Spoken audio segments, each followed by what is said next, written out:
En este día es una costumbre predicar un sermón acerca de la resurrección de Jesucristo. Y en la palabra de Dios nosotros pensamos, vamos a los evangelios, donde leemos acerca de la resurrección de Jesucristo. O las epístolas de Pablo, donde él habla de la resurrección de Jesucristo, como 1 de Corintios 15, un capítulo así. Pero la verdad es que la resurrección de Jesucristo se encuentra en todas las Escrituras. Fue prometido y anunciado de antemano en el Antiguo Testamento. Entonces, en este día, en este sermón, vamos a estudiar una porción de las Escrituras en el Antiguo Testamento, donde describe la resurrección. Y vamos a ver cómo esto conecta a la resurrección de Jesucristo y de nosotros mismos. Entonces, el texto mismo será Isaías 26, y vamos a estudiar desde versículo 9 hasta versículo 21. Y el texto, como siempre, está en el boletín para ustedes. En lugar de leer todo el capítulo, vamos a leer cada porción en cada punto del sermón. Entonces, como pueden ver, hay 6 puntos en este sermón, 6 puntos. Y vamos a ver en primer lugar, venganza divina contra los impíos. Venganza divina contra los impíos. ¿De qué trata Isaías 26, 9 al 21? ¿De qué trata? Vamos a ver que trata de la ira de Dios contra las naciones alrededor de Israel. En aquel tiempo, las naciones extranjeras, como los asirios y los babilonios después de ellos, y los persas después de ellos, atacaron a Israel, invadieron a Israel y exiliaron a Israel y a Judá, obviamente. Entonces, en este capítulo trata de este periodo de la historia de Israel, cuando las naciones extranjeras están invadiendo y están atacando y están matando a los israelitas y exiliando a los israelitas. Y vemos en primer lugar la venganza divina contra los impíos, la venganza de Dios contra las naciones extranjeras que han atacado a Israel. Leemos versículo 9 al versículo 11. Venganza divina contra los impíos, versículo 9 al 11. Isaías dice: mi alma te espera en la noche. Mientras haya aliento en mí, madrugaré a buscarte. Porque cuando tus juicios se manifiestan en la tierra, los habitantes del mundo aprenden justicia. Aunque se le tenga piedad al impío, no aprende justicia. En tierra de rectitud hace iniquidad y no considera la majestad del Señor. Oh Señor, levantada está tu mano, pero ellos no la ven. Que vean el celo por tu pueblo y se avergüencen, que también los consuma el fuego para tus enemigos.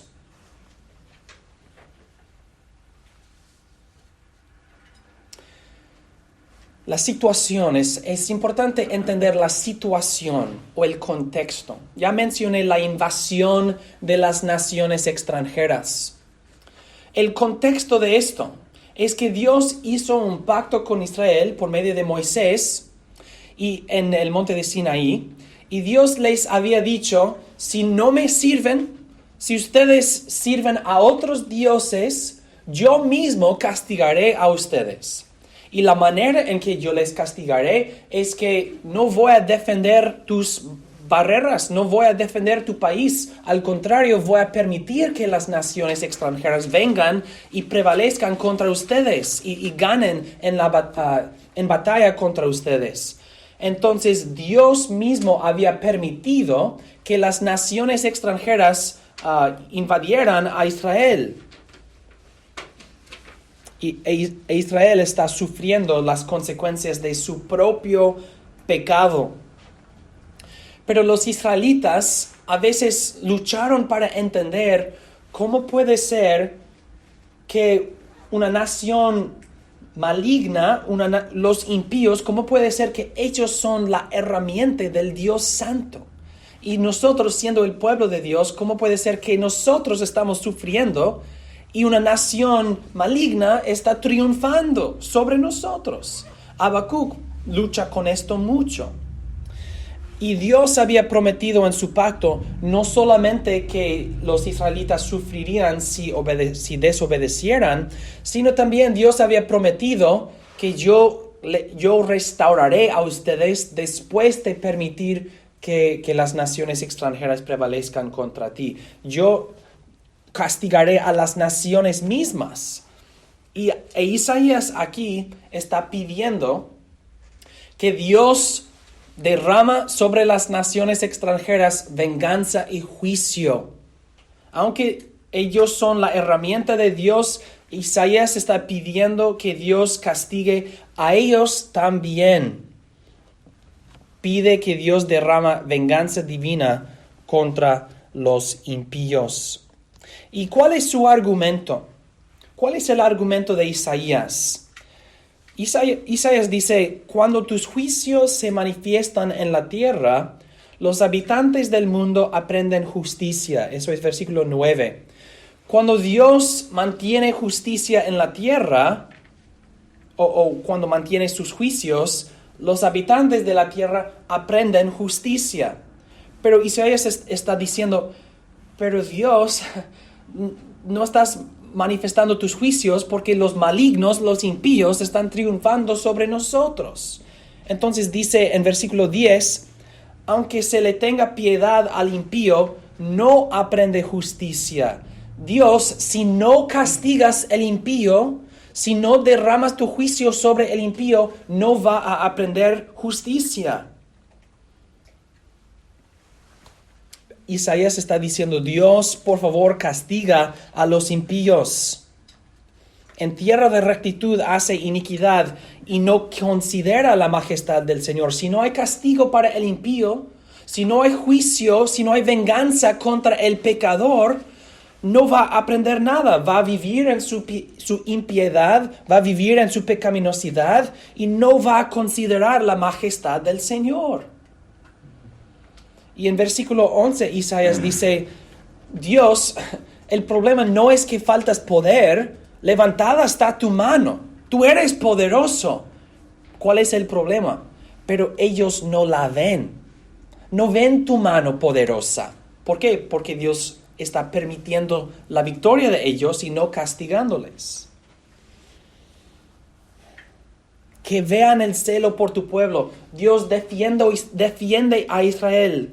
Dios, por favor, vénganos.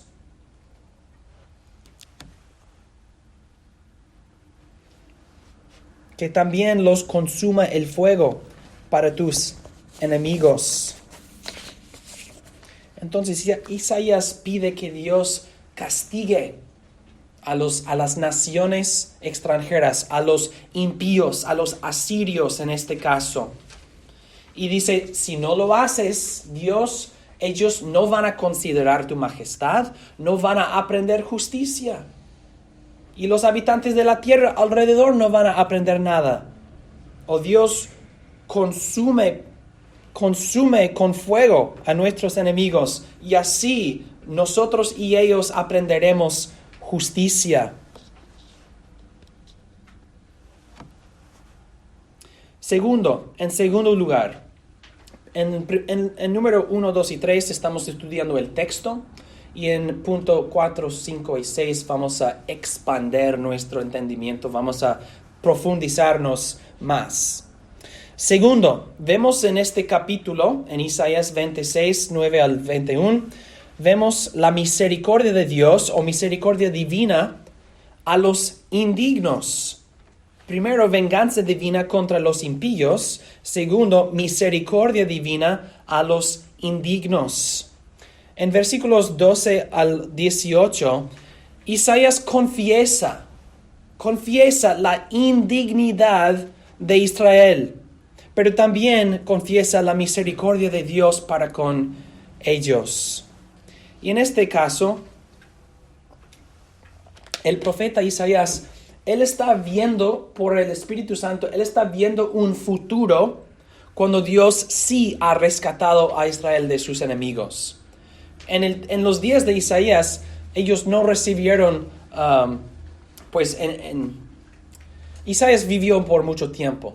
En los días de Ezequías, sí, Dios defendió a Israel. Pero Isaías está viendo un futuro perfecto, una salvación de Dios para Israel en victoria. Durante las invasiones de Israel y Judá, las naciones eran como personas que toman un poquito aquí y toman un poquito allá y quitan un poquito hasta que no haya nada que queda, que permanece de Israel. Cada nación toma un poquito y otro poquito y no permanece casi nada de la tierra. Pero Isaías está viendo un tiempo cuando Dios está, ¿cómo se dice? Cuando Dios ensancha a Israel. Las naciones están reduciendo a Israel, pero Isaías está viendo por el Espíritu Santo un tiempo cuando Dios ensancha a Israel. Eso es la misericordia divina a los indignos. Leamos entonces versículos 12 al 18. Oh Señor, tú estableces paz para nosotros, porque también realizas por nosotros todas nuestras obras. Oh Señor Dios nuestro, otros amos aparte de ti se han enseñoreado de nosotros, pero solo reconocemos tu nombre, el tuyo. Muertos son, no vivirán, han fallecido, no se levantarán, porque tú los has castigado y los has destruido, has hecho perecer todo recuerdo de ellos. Tú has engrandecido la nación, oh Señor, has engrandecido la nación y te has hecho glorioso, has ensanchado todas las fronteras del país. Oh Señor, te buscaban en la tribulación. Cuando tu castigo caía sobre ellos, derramaban su ración. Como la mujer encinta y cercana a dar a luz, que se retuerce y grita en sus dolores, así hemos sido delante de ti, oh Señor. Concebimos, tuvimos dolores de parto, pero fue como si diéramos a luz viento. Ninguna liberación hemos logrado en la tierra, ni han podido nacer los habitantes del mundo. Noten que Isaías confiesa la indignidad de Israel. Otros amos hemos tenido. Hemos servido a otros dios. Nosotros no hemos logrado nada. No nos hemos liberado, ni han podido nacer los habitantes del mundo. Nos hemos esforzado tanto, pero no producimos nada. Las mujeres aquí que han tenido niños, obviamente entienden esa metáfora mucho mejor que yo y mucho mejor que los hombres. El dolor y el trabajo, el esfuerzo que se requiere para dar a luz, todo eso, y al final no hay nada. Isaías dice, somos así, hemos luchado, hemos andado, hemos obrado, pero no hemos producido nada. Nosotros no hemos logrado o realizado nada. Por eso dice en versículo 12, porque tú realizas por nosotros todas nuestras obras. La misericordia de Dios a un pueblo indigno. Tú los has castigado, tú los has destruido, tú has hecho perecer todo recuerdo de ellos, tú has engrandecido la nación, tú has ensanchado todas las fronteras del país. Noten dos cosas. De un lado, la indignidad de Israel, pero de otro lado, la misericordia de Dios a un pueblo indigno. Oh Señor, te buscaban en la tribulación. Cuando tu castigo caía sobre ellos, derramaban su oración. Dios permitió la invasión de las naciones extranjeras para humillar a Israel, para ponerlos en una situación donde ellos dirían: Dios, ayúdanos. Dios, tú eres el único. Solo reconocemos tu nombre, el tuyo. Cuando dice en versículo 13, oh Señor Dios, en la segunda parte del versículo, pero solo reconocemos tu nombre, el tuyo. Eso es la conclusión después de haber tenido otros amos aparte de ti. Después de haber vivido para otros amos, después de esto dicen: solo reconocemos tu nombre, oh Señor, el tuyo. Esto es la lección que han aprendido. Después de mucho esfuerzo, mucho trabajo, mucha tribulación, después de esto han aprendido la lección. Oh Señor, tú estableces paz para nosotros, porque también realizas por nosotros todas nuestras obras. Hemos visto entonces venganza divina contra los impíos. Oh Señor, consume con fuego a nuestros enemigos. Hemos visto la misericordia divina de Dios a los indignos. Hemos tenido a otros amos, pero tú has establecido paz para nosotros, has engrandecido la nación y ensanchado las fronteras de nuestro país. Ahora vamos a ver en punto número 3, consolación divina para los invisibles. Consolación divina para los invisibles. La profecía de Isaías aquí continúa con una promesa de algo increíble, una promesa de algo milagroso.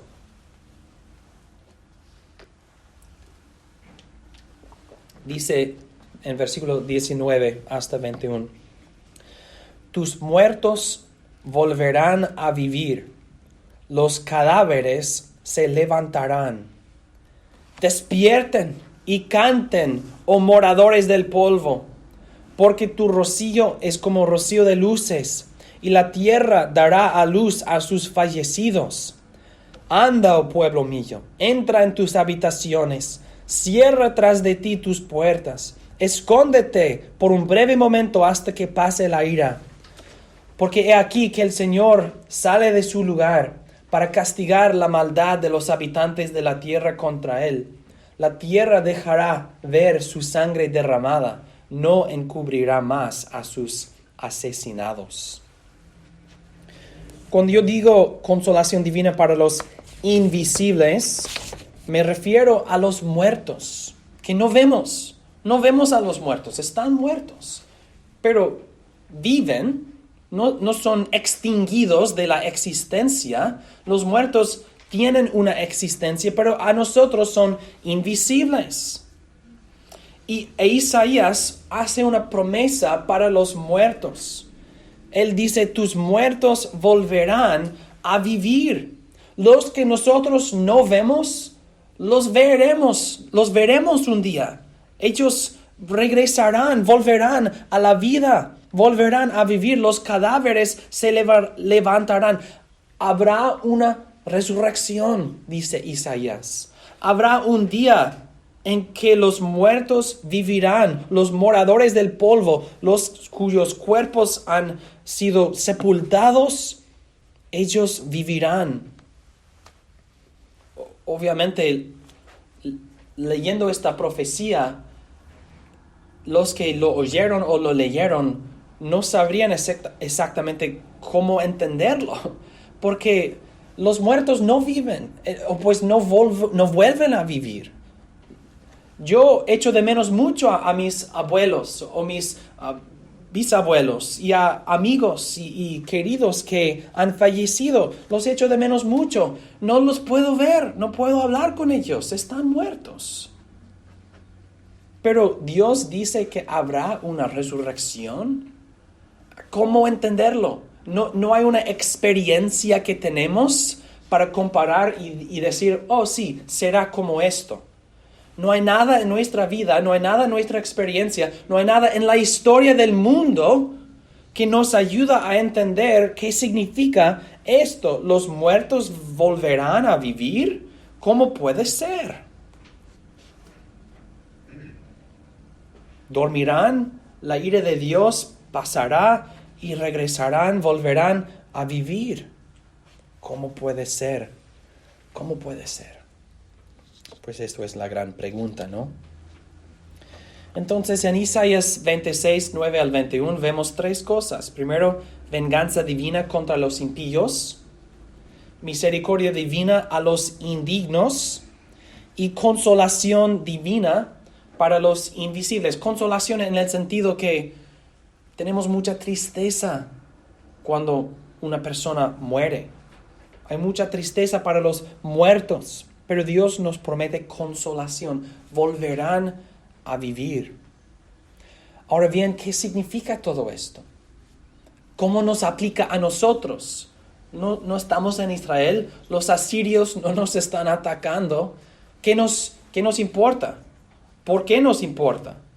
Pues vamos a ver en punto 4, 5 y 6.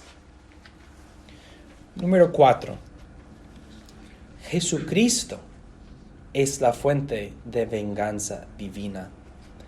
Jesucristo es la fuente de venganza divina. Jesucristo vivió una vida perfecta y murió una muerte sacrificial en la cruz de Calvario. Y Él puso su vida como un sacrificio, como un rescate para nuestros pecados. Y Dios lo levantó de los muertos. Él murió el viernes. Él resucitó el domingo, el tercer día. Y Él resucitó en gloria y en victoria. Y la palabra de Dios nos dice que Él quien fue resucitado es Él quien juzgará al mundo. Él quien fue resucitado es Él quien juzgará al mundo. En Isaías capítulo 26, versículo 21, dijo, porque he aquí que el Señor sale de su lugar para castigar la maldad de los habitantes de la tierra contra Él. La tierra dejará ver su sangre derramada, no encubrirá más a sus asesinados. Isaías está viendo un futuro cuando viene Dios mismo para revelar todo el pecado del mundo y juzgarlo. Dios mismo vengará. Dios ha dicho, la venganza es mía o mía es la venganza. Y vemos que cuando Isaías dice, el Señor Jehová vendrá para juzgar al mundo, que esto significa Jesucristo. ¿Cómo lo sabemos? Porque la palabra de Dios nos dice en Hechos 10, en muchos lugares, pero en Hechos 10. Pedro dice en Hechos 10, y nosotros, los apóstoles, somos testigos de todas las cosas que Jesucristo hizo, tanto en la región de Judea como en Jerusalén. A Él le mataron, colgándole sobre un madero, el que fue crucificado. Pero Dios le levantó al tercer día e hizo que apareciera no a todo el pueblo, sino a los testigos que Dios había escogido de antemano, a nosotros que comimos y bebimos con Él después que resucitó de entre los muertos. Ahora tenemos a un hombre quien murió en la cruz y fue levantado 3 días después, viernes, sábado, domingo, y quien apareció a los apóstoles. Versículo 24. Él nos ha mandado a predicar al pueblo y a testificar que Él es el que Dios ha puesto como juez de los vivos y de los muertos. Todos los profetas dan testimonio de Él y de que todo aquel que cree en Él recibirá perdón de pecados por su nombre. El Señor sale, el Señor viene para juzgar al mundo. ¿Cómo entenderlo? Jesucristo mismo es la fuente de la venganza divina, del juicio divino. Dios vendrá para juzgar a los pecados de los hombres. Y Jesucristo mismo es el juez. Él quien fue crucificado es Él quien fue resucitado, es Él quien vendrá para juzgar.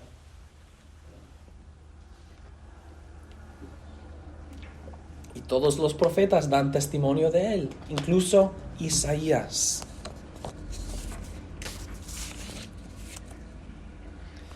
Segundo de Tesalonicenses 1:8. Jesucristo se manifestará desde el cielo en llama de fuego para dar retribución a los que no han conocido a Dios y a los que no obedecen el evangelio de nuestro Señor Jesús. Para dar retribución. Mediten en esta palabra por un momento. Retribución. Esto significa devolver a alguien lo que la persona misma lo que una persona ha atribuido a ti, tú vas a retribuir a él. Entonces, los hombres atribuyen a Dios desobediencia e incredulidad. Dios entonces retribuye ira y condenación contra ellos, porque esto es el paga del pecado. Eso es el salario del quien obra y trabaja en el pecado. Es la muerte, la venganza divina. Jesucristo vendrá para retribuir, para repagar lo que ellos han pagado a Dios o no han pagado a Dios. Los que no han conocido a Dios y a los que no obedecen el evangelio de nuestro Señor Jesús. Jesucristo es la fuente de venganza divina. Isaías había dicho que también los consuma el fuego para tus enemigos. Y Pablo dice que se manifestará desde el cielo en llama de fuego para dar retribución. Él quien fue resucitado vendrá para juzgar, vendrá para condenar, vendrá para destruir. Y no hay nadie en quien puede detener su mano, no hay nadie quien puede escapar su condenación, porque como ha dicho al fin del capítulo 26 de Isaías, la tierra dejará ver su sangre derramada, no encubrirá más a sus asesinados. Hay mucho pecado escondido, hay muchos pecados que nadie sabe menos la persona que lo hizo y su víctima que ahora está muerto. Muchos pecados y el juicio de Dios descubrirá a todos. No habrá nada oculto, no habrá nada escondido, nadie escapará.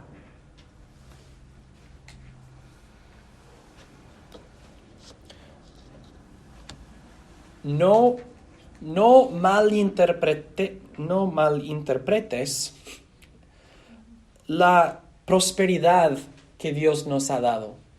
Hemos leído en 2 de Pedro que la paciencia de Dios no significa que está tardando o retardando, significa que es la paciencia de Dios para salvación.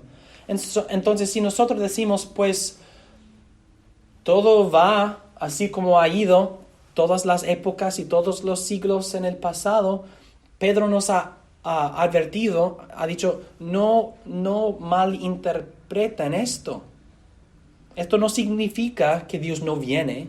Esto no significa que no habrá juicio. Así pensaron los en el día de Noé. No viene un diluvio. No tenemos que entrar en el arca. Pero vendrá el día como ladrón en la noche. Hemos leído. Jesucristo es la fuente de venganza divina y Dios manda prosperidad y calamidad y desastre para enseñarnos. Prosperidad para decirnos, yo soy un Dios misericordioso. Calamidad y aflicción y desastre para decir, yo soy un Dios justo y ustedes son mortales y pecaminosos. Nosotros tomamos la prosperidad de Dios y decimos, oh, gracias, pero no voy a adorarte. Y nosotros no aceptamos el desastre y decimos, Dios, ¿por qué estás permitiendo esas plagas y terremotos y tormentas? Entonces, tomamos la prosperidad sin gratitud y rechazamos la aflicción sin contentamiento, con un sentido de no merezco esto, yo debo vivir solamente con prosperidad. Y Dios manda estas cosas, envía estas cosas para enseñarnos. Yo vendré para juzgar. Recibe mi misericordia. Huye de mi ira. ¿Cómo? Pues, punto número 5. Jesucristo es la fuente de misericordia divina. Jesucristo es la fuente de misericordia divina.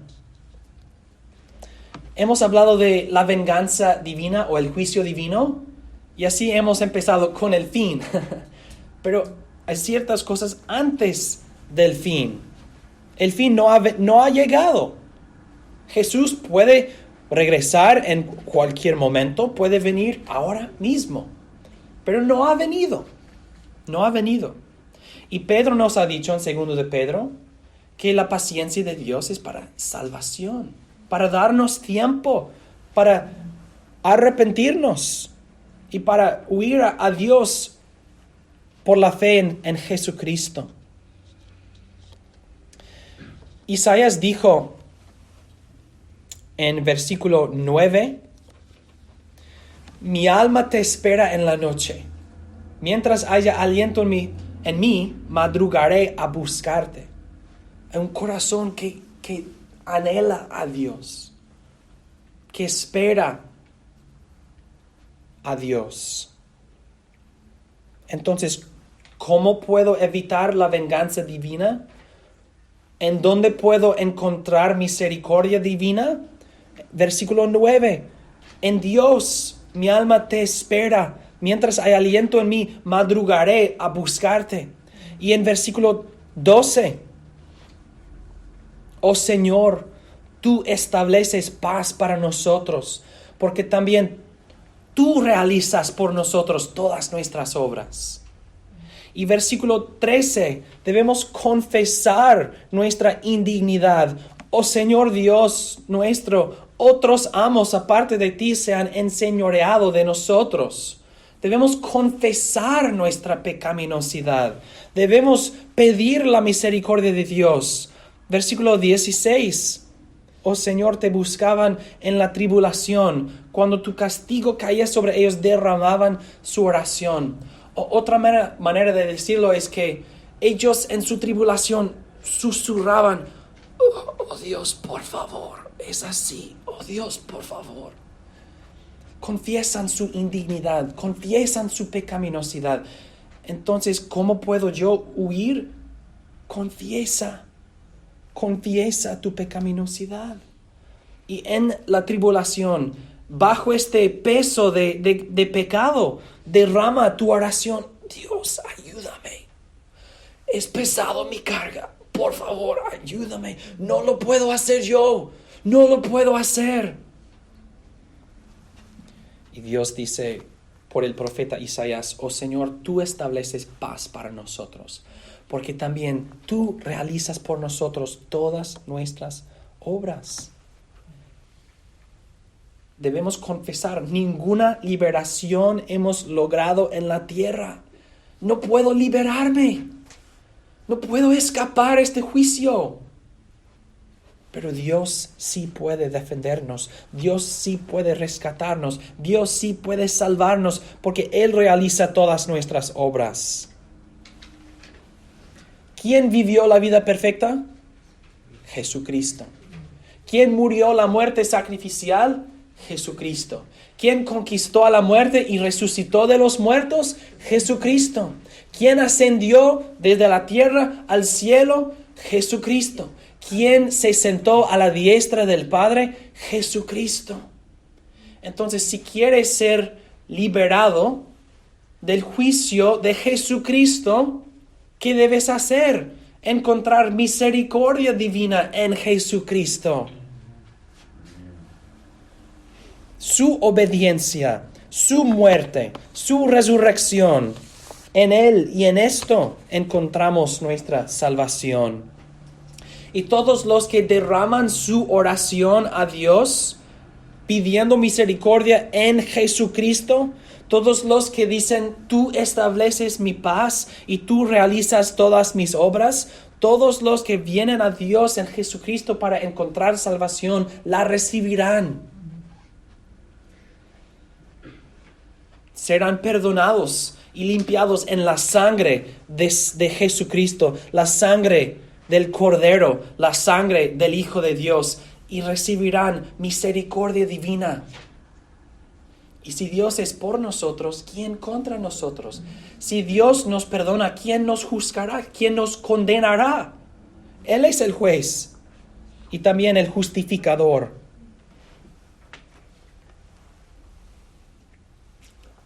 Jesucristo es la fuente de venganza divina, pero también la fuente de misericordia divina. Hemos leído ya en Hechos 12, Él nos ha mandado a predicar al pueblo y a testificar que Él es el que Dios ha puesto como juez de los vivos y de los muertos.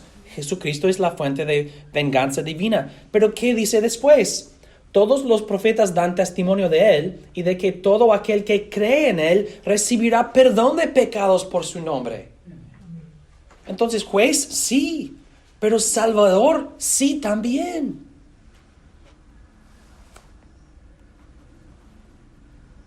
Todos los que vengan a Dios en Jesucristo serán salvos y no serán avergonzados. Punto número 6. Jesucristo es la fuente de consolación divina.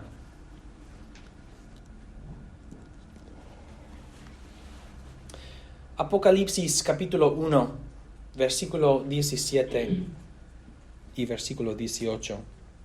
El apóstol Juan dice, cuando le vi, el Hijo del Hombre, el Hijo de Dios, cuando le vi, caí como muerto a sus pies por su gloria, su santidad. Y puso sobre mí su mano derecha y me dijo, no temas, yo soy el primero y el último, el que vive. Estuve muerto, y he aquí que vivo por los siglos de los siglos, y tengo las llaves de la muerte y de la de Hades.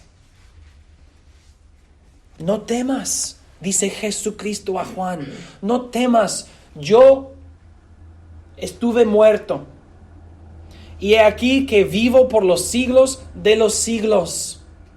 No temas, Juan. No temas, yo soy el primero, yo soy el último, yo tengo las llaves de la muerte. Yo abro, yo cierro, yo soy el Salvador. Jesucristo dice, mi resurrección debe llenarte con confianza y consolación. La muerte no es tu enemigo, es tu carro al cielo. Jesucristo dice, ya vencí a nuestro gran enemigo, ya vencí a la muerte, ya vencí a Satanás, no temas, estuve muerto y he aquí que vivo por los siglos de los siglos. La muerte no puede atraparte, no puede contenerte, la muerte no puede hacer nada contra ti. Hermanos, nuestros enemigos son conquistados porque nuestro Rey es victorioso.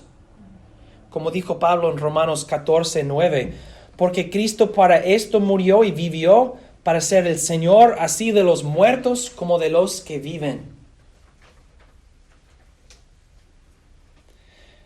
Entonces, así como dijo Isaías, nosotros también podemos entrar en nuestras, ¿cómo lo dice? Podemos entrar en nuestras habitaciones, podemos cerrar las puertas de la muerte y nosotros podemos saber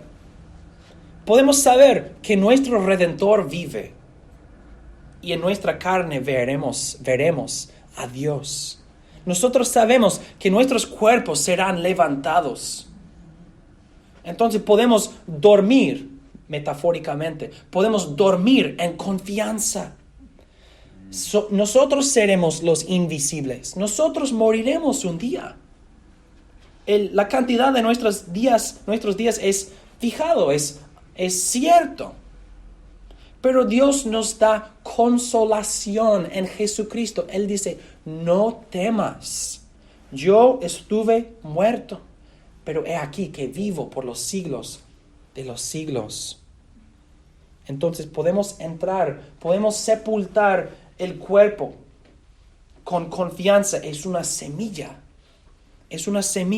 que regresará a la vida y crecerá en gloria. Como dijo el profeta, dice, tu rocío es como rocío de luces. Así como el rocío cubre la tierra, así como los cadáveres de los israelitas cubrieron la tierra cuando los asirios los mataron, la promesa es, aunque mueran, es como rocío, son luz. No es el fin, esto será una resurrección. Los cadáveres se levantarán, los muertos volverán a vivir. Nuestros enemigos nos pueden matar, pero no importa, en el sentido que Dios nos levantará de los muertos. Jesucristo dice, no temas,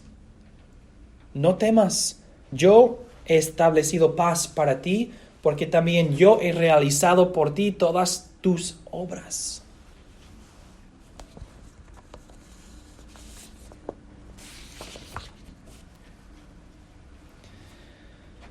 Los invisibles, los muertos y nosotros podemos recibir esta consolación divina.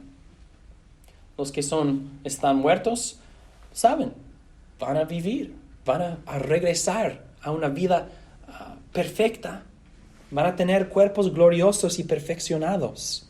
Nosotros podemos morir en esperanza. Podemos morir en confianza o con confianza. Que esto no es una maldición, esto no es una puerta a una cárcel, no es una puerta a la oscuridad, no es una puerta a las tinieblas, no es una puerta al infierno, no es una puerta a nada, sino al cielo.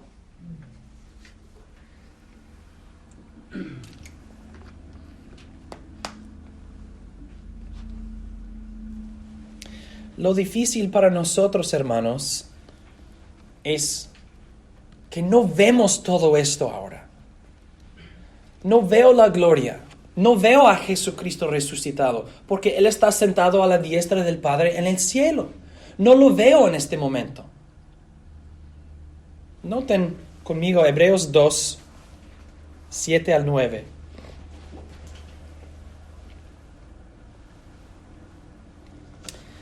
Le has hecho por poco tiempo menor que los ángeles.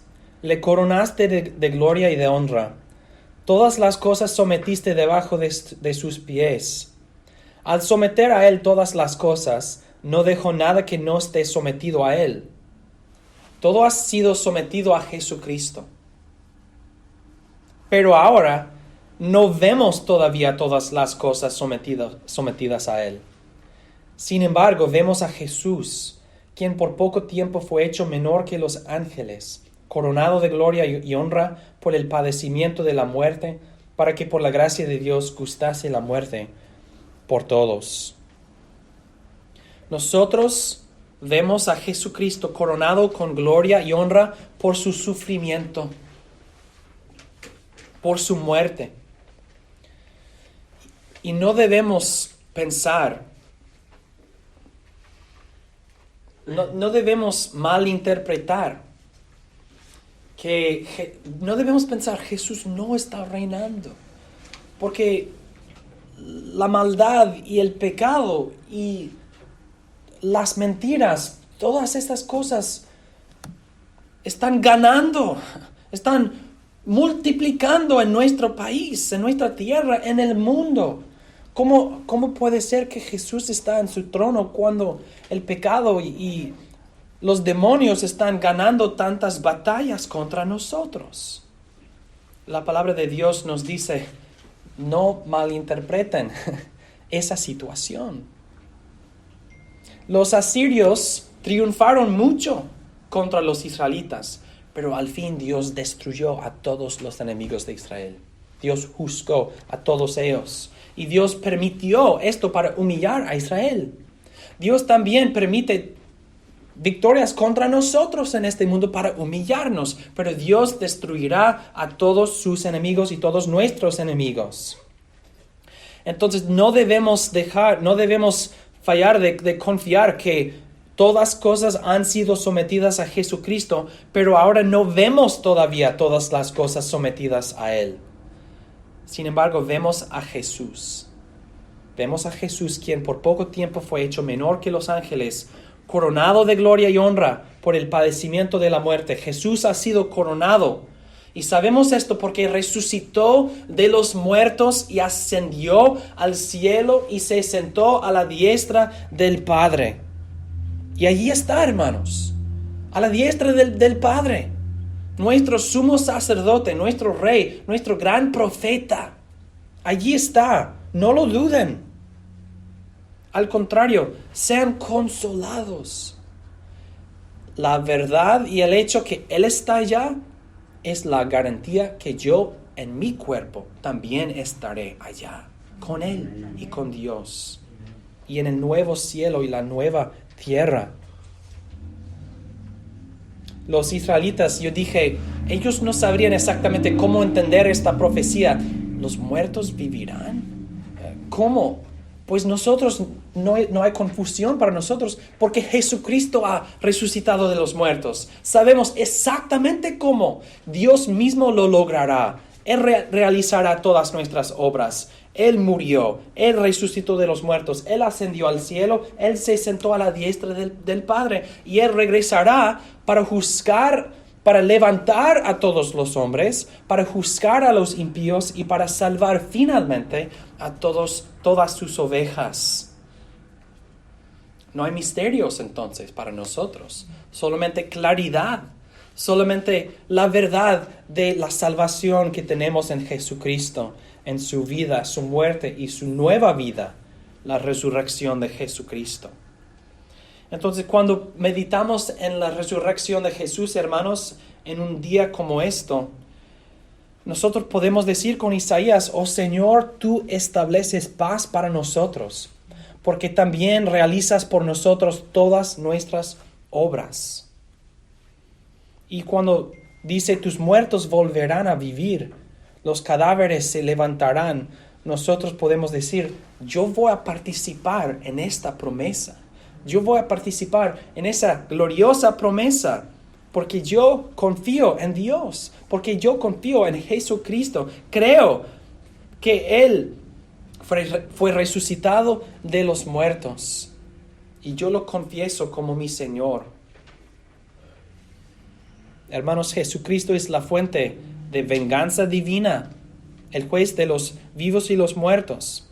Él es la fuente de la misericordia divina, Él en quien encontramos salvación.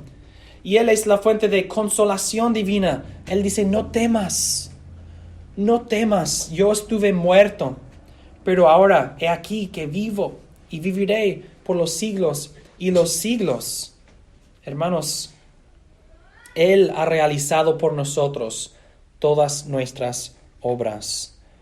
Glorificado sea su nombre. Oremos.